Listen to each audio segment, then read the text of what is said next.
আসসালামু আলাইকুম। ইজি রান্নাঘরের পক্ষ থেকে সকলকে স্বাগতম। আজকে আমরা নিয়ে এসেছি একটি নতুন রেসিপি, দুধের সন্দেশ। দুধের সন্দেশ বলতে এখানে আমরা ব্যবহার করেছি গুঁড়া দুধ আর গরুর দুধ।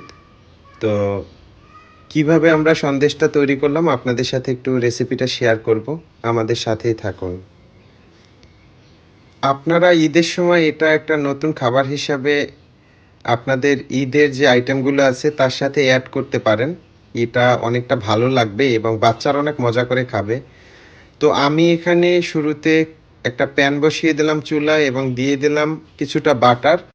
এখানে আমি বাটার দিয়েছি কারণ আমার ঘিয়ের পরিমাণ কম ছিল বাসায়, এই জন্য আমি বাটার ব্যবহার করেছি। আপনারা এখানে ঘি ব্যবহার করতে পারেন। তো বাটারটাকে আমি মোটামুটি গরম করে নিচ্ছি।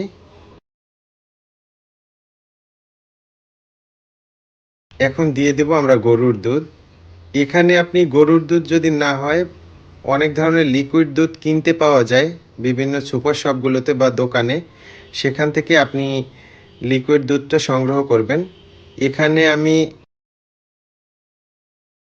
250 ml পরিমাণ দুধ দিয়েছি, লিকুইড দুধটা। দিয়ে দিচ্ছি হালকা একটু লবণ, 1 চিমটি পরিমাণ লবণ দিয়েছি এখানে। এখন খুব ভালোভাবে এই মিশ্রণটাকে নেড়ে নেব। দিয়ে দিচ্ছি আমরা চিনি। এখানে আমি হাফ কাপ পরিমাণ চিনি নিয়েছি।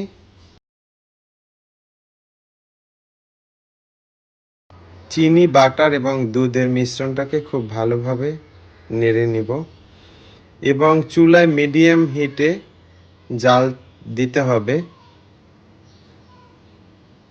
যারা চুলায় রান্না করবেন বা মাটির চুলায় রান্না করবেন তারা খেয়াল রাখবেন যেন লেগে না যায় নিচে, এজন্য বারবার নাড়তে হবে। এখন আমরা এর মধ্যে অ্যাড করব গুঁড়া দুধ। এখানে আমি 1 কাপ পরিমাণ গুঁড়া দুধ নিয়েছিলাম। আপনারা এখানে এই পরিমাণই দুধ নেবেন। যদি আরো বেশি করতে চান সেক্ষেত্রে দুধের পরিমাণ বাড়বে। দুধটাকে আমরা একসাথে অ্যাড করব না, দুধটাকে আমরা অল্প অল্প করে অ্যাড করব। একসাথে অ্যাড করতে গেলে অনেক সময় হচ্ছে জমাট বেঁধে যায় এবং মিক্সচারটা ভালো হয় না। আর হচ্ছে খুব নাড়তে হবে। দুধের যে একটা পোড়া গন্ধ, এটা কিন্তু ভালো লাগে না, আর ওটা খাওয়াও যায় না। তো খেয়াল রাখতে হবে নিচে যেন কোনোভাবে লেগে না যায়। আর গুঁড়া দুধ যখন অ্যাড করবেন প্রচুর পরিমাণে নাড়তে হবে। এবং এই সন্দেশটা এতটা টেস্টি হয়, বাজারে আমরা যখন মিল্ক বারগুলো খেয়ে থাকি একদমই সেরকম একটা টেস্ট পাবেন এখানে। এক্সট্রা কিন্তু কোনো মশলাই ব্যবহার হয়নি এখানে। একদম সিম্পলভাবে তৈরি করে নেবেন বাসায় এবং বাচ্চারা খাওয়ার পরে বলবে যে বাজারের যে ক্যান্ডিগুলো হয়, মিল্ক বারগুলো হয়, সেটার থেকে বেটার। আর এটা কতটা স্বাস্থ্যসম্মত আপনি বাসায় নিজে তৈরি করতেছেন, তো অনেক মজা পাবে বাচ্চারা। দেখেন আমি এই মিশ্রণটাকে নাড়তে নাড়তে অনেকটা ঘন হয়ে আসছে। এই সময়টাতে চাইলে কেউ ঘি বা বাটার অ্যাড করতে পারেন। তো আমি যেহেতু শুরুতেই করেছি, আমি আর এখানে অ্যাড করব না। আমার মনে হয় যেটা আমি শুরুতে করেছি তাতেই হয়ে যাবে।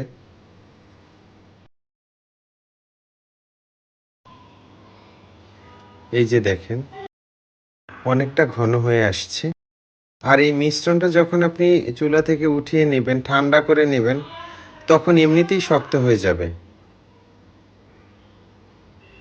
আমি কিন্তু প্রচুর পরিমাণে নেড়েছি মিশ্রণটাকে, প্রচুর পরিমাণে। এখন চুলার হিটটাকে আমি একটু লো করে দিয়েছি, কারণ এখন হাই হিট বা মিডিয়াম হিটেও অনেকটা লেগে যাওয়ার সম্ভাবনা থাকে।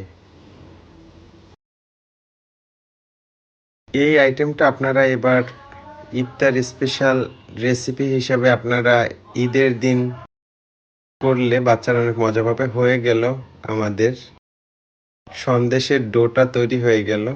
এই যে দেখেন, এখন আমরা এটাকে প্রায় 20 থেকে 25 মিনিটের মতো ফ্যানের নিচে রেখেছিলাম ঠান্ডা করার জন্য।